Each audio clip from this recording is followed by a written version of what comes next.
YouTube, what the crap is going on? Heir of Carthage here, bringing you some Total War Shogun 2, Fall of the Samurai. You can already see the nice new backgrounds, and of course it alternates between different scenes, but it does have some cool backgrounds. My graphics look a little bit weird. I like seeing pixels there. Let's see, graphics, ultra. I don't know. I guess I could maybe turn it up, but ambient shadows maybe. Nah, it runs pretty good on these settings. I'll try not to be picky. I could probably turn it up more, but I get good frame rates still even when I'm recording. So, any case, this is the new menu.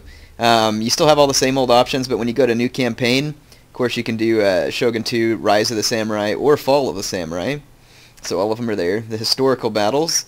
There's going to be the Shogun 2 tab here where you can have the historical battles, and then the Fall of the Samurai historical battles. So they're all there where you can play. The big difference too is when you come into I'll show you the campaign screen later. I want to make an introduction to multiplayer first, because that's what I've gotten to spend my time on. And some of you are wondering, like, how come you didn't make this video on Friday like you said? Well, y'all have to remember that I work anywhere from 8 to 10 hours a day, and Friday was more like an 11-hour day. And so life kind of happens. Plus, I need to play the game a little bit so that I can bring you like a fair review, because I'm trying to give you like a good review of the game so you can determine whether or not you like it and you want to get it. So I had to play the multiplayer a little, which I have played a fair deal on the multiplayer at this point. I have not played the campaign at all. Hopefully I will be bringing you the campaign video approximately one day after this video. Now remember, life does happen sometimes and I get busy, but I will be bringing it to you. So you have to be patient, and if you're patient, it allows me to bring you a better video also. Let me actually go. So this is a new screen that you'll see the first time you come into Fall of the Samurai. So you're allowed to have 2 avatars on each type of Shogun 2. So you can have 2 for Shogun 2 and 2 for Fall of the Samurai. Because remember, Fall of Samurai is a standalone expansion, technically. So you do not have to own Shogun 2 in order to buy Fall of the Samurai. So that's kind of an interesting deal. So I have my two avatars here. Patchy is the one that you all know. He is the Shogun 2 avatar I've been using. And then I have a different version of Patchy in the Fall of the Samurai. His name is Patcher Cogburn. He's actually named after Rooster Cogburn from the movie True Grit. I thought that'd be cool. So one of these days I'll make you a little video with some of the backstory about Patcher Cogburn. But for those of you who haven't seen the movie, we'll just go ahead and make up our own little story just real quick. So Patchy eventually went forward in time from Sengoku, Japan, and he landed in Civil War America, where he ended up fighting as a cavalryman. Anyway, later on he became the U.S. Marshal in Fort Smith, Arkansas, and now he has gone back in time, or no wait, sorry, he hasn't gone back in time. He has gone to Japan to help train the Japanese. So Patcher Cogburn, here he is. This is what he looks like. You can see that Patchy has aged a little bit, even though technically he defies time. So I'll just show you his uniform. Right now I don't really have a whole lot of other options for the uniform, but this one looks like a pretty good cavalry type uniform. He does carry a katana still. So yep, there's Patcher Cogburn. He's got grit. Picked it up in the Wild West of America, and now he's teaching the Japanese how to have some grit. So let's go over some of the new features. This is the new Avatar Conquest map when you're on Fall of the Samurai, so it looks a little different than when you're on the regular Shogun 2, but it's pretty much all the same. Like, they have pretty much the same provinces. They did add these other provinces over here, though, so you can actually go on the full map of Japan now, so all the islands come into play. So it's not just the islands that were available on the first Shogun 2. So let me explain these buildings that you're seeing. So for those of you who have never seen Avatar Conquest, maybe I'll just cover this real quick. So Avatar Conquest, this is multiplayer mode, but you're seeing this little map here. This is your avatar's army right here represented, and this is his navy.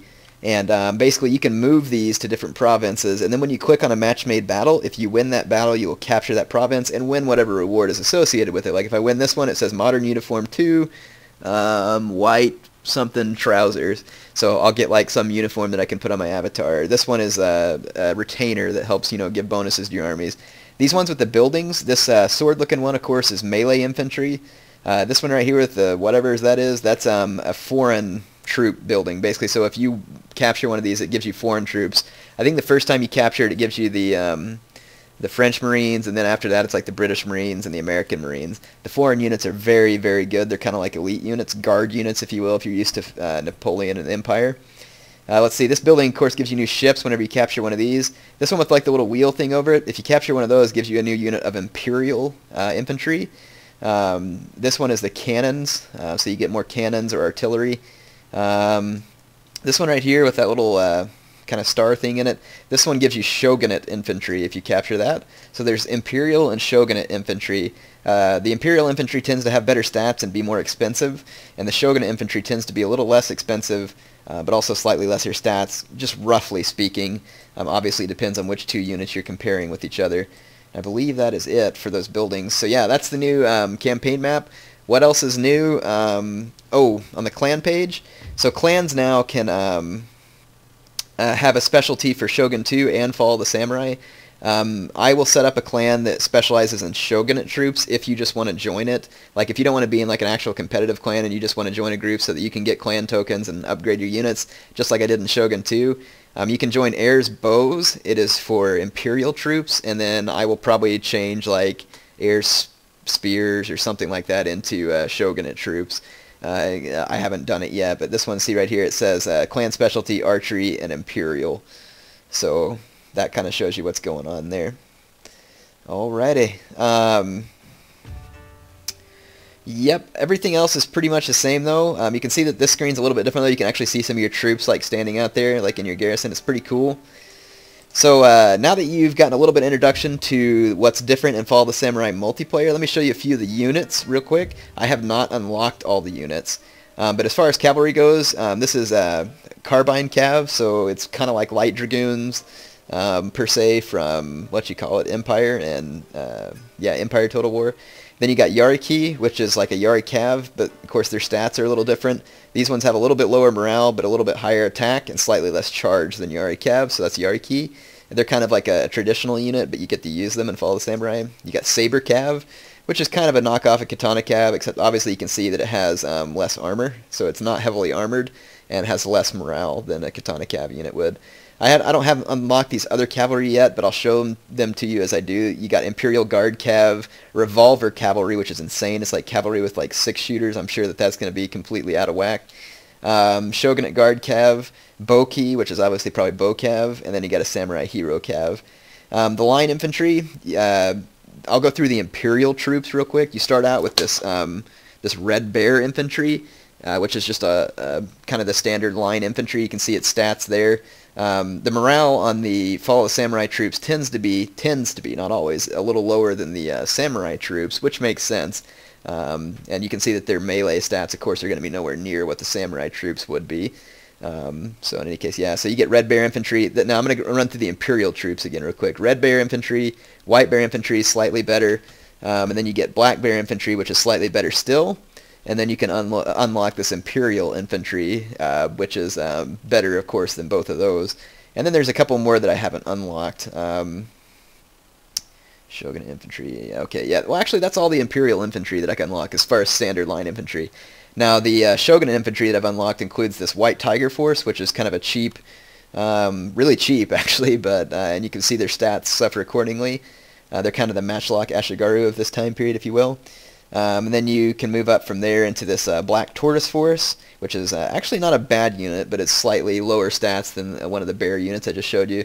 And then you got this Azure Dragon Force, which is actually kind of an interesting unit because it's a little bit cheaper than this red or white bear infantry, but almost as good, so that's kind of interesting. It's got almost the same stats, so it almost might be smart to take these guys and upgrade them because it'll actually be 40 koku cheaper than these.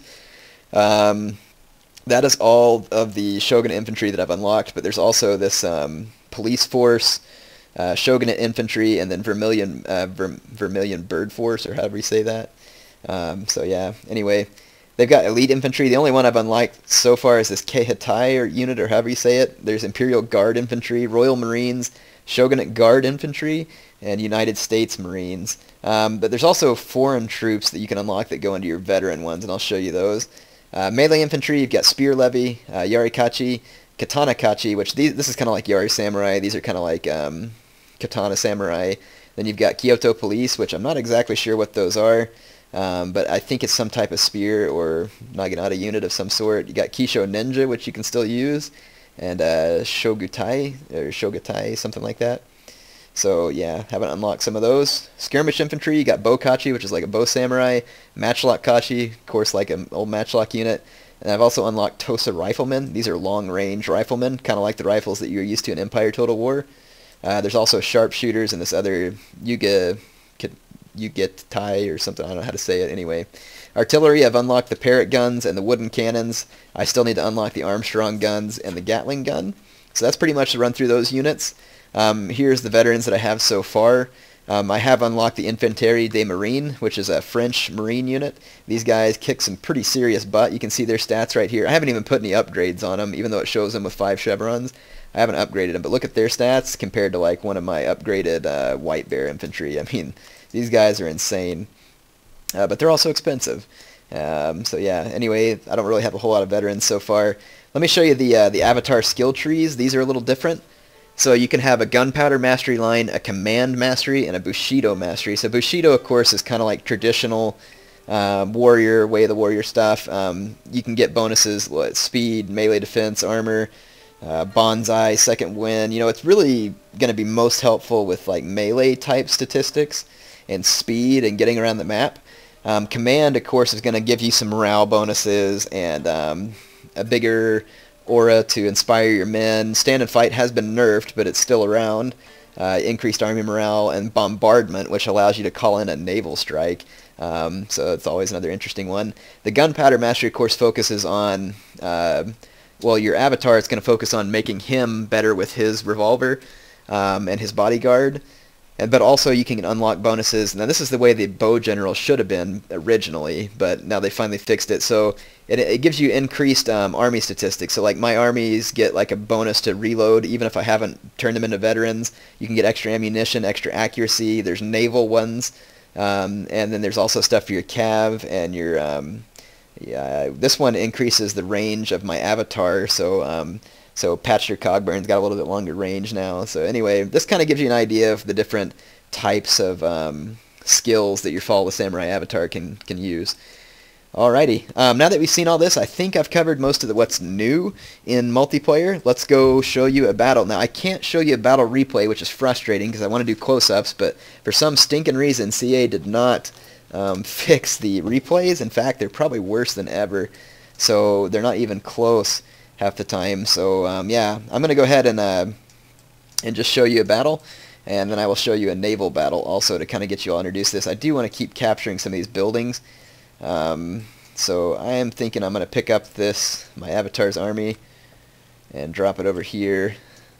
We can capture this this melee building here and unlock a new unit. So yeah, you want to put your avatar on a new province if you haven't captured them all, so that way you're not wasting time. Anyway, let's go find us a battle.